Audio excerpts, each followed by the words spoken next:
Quick post-fight thoughts on the Brandon Rios-Timothy Bradley fight. And we've gotta throw a 10 players holler out to Latina Fire for asking for this one. That chick seriously on the ball. But first, before diving into this, we wanna show you something. Look. This is a hammer. This is the head of the hammer. This is the face of the hammer. If you wanna drive a nail into a piece of wood, you don't grab the hammer here, or here, or here, and you don't hit the nail with this part of the hammer, or this part of the hammer, or this part of the hammer. You can bang and bang and bang all you want. You're gonna have a serious problem driving that nail into a solid piece of wood. You grab the hammer by the handle here. If you want real power, grasp it as close to the edge as possible while still giving yourself enough leverage to have a firm grip. Then strike the nail at the center of the face. Right here on the hammer. So what's our point? Well, someone finally taught Bradley how to use his hammer. And we all know who. Now anyone who rides with 10 players knows there's a history with Bradley and fight fans claiming he has no power. And 10 players disagreeing. Saying that Bradley does have power. That he simply doesn't know how to throw a punch. We've spoken on this more than once. Even in old fight news videos we've spoken on Bradley and the proper way to swing an axe.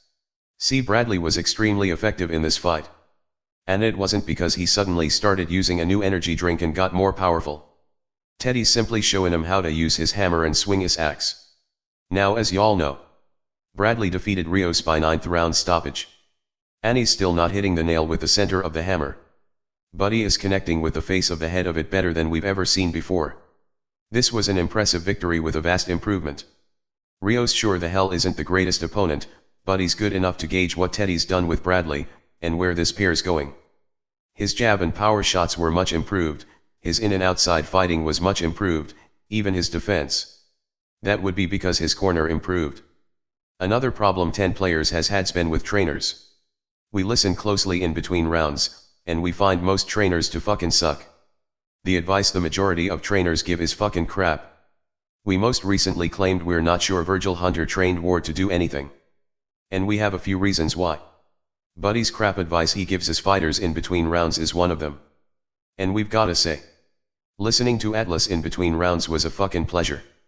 Now before jumping the gun, you've gotta realize this was against Brandon Rios, who fights like a retarded caveman. Rios isn't bad at cutting the ring off. However, being good at cutting the ring off only matters if you're Triple G. Or someone who has the upper hand against an opponent when he does.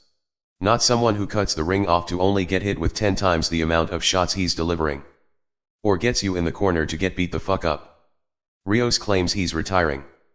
Gonna hang the gloves up. Good. We hope so. Before he ends up even more brain damaged than he is. And what the fuck's Garcia's advice? You gotta throw more punches, man. Fucking genius. That's not even a checkers player's advice. A 5-year-old can fucking give that advice. Let's hope he retires too. Or gets a trainer to train him on how to be a trainer. Not to mention Rios came into this fight weighing 170. Too bad it was junk in the trunk weight. Rios won't survive at welter, so retirement's a good idea. So it's nice to hear Rios has retired. Yeah. It would be even nicer if we could believe it. The crazy things after he gave that news to Max in the ring. Kellerman's attitude was like, yeah, who gives a fuck, step off and good riddance. Cracked us the fuck up. But Rios was hurt a few times in this fight, and simply done in the 9th. And yes, it was a legit stoppage to us. Since so many think we're bloody barbarians who want to see guys killed in the ring. As for Bradley, well, he actually listened to his corner in this fight. He still has some old habits, but they won't last. A victory like this in the manner it went down will only inspire and make Bradley train harder and listen even more next time around. He did a little of everything and looked damn good in the ring in this fight. So props to Bradley and Atlas. They passed the first test. Against a slow caveman punching bag. At the same time, they did to that punching bag what no other opponent has.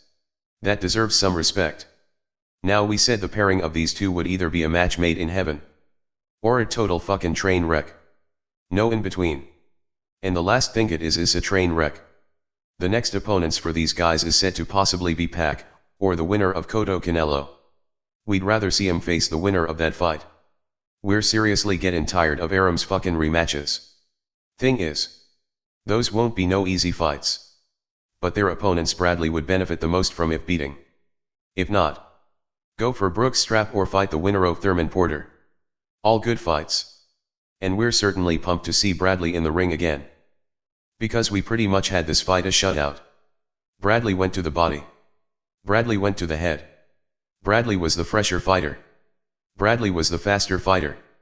Bradley was the smarter fighter. Bradley had the superior corner. And Bradley was no doubt the ring general. This was the most balanced fight we've seen Bradley fight. So congrats to Atlas and Bradley on the first round of their new trainer-fighter relationship. And until our next one. Peace.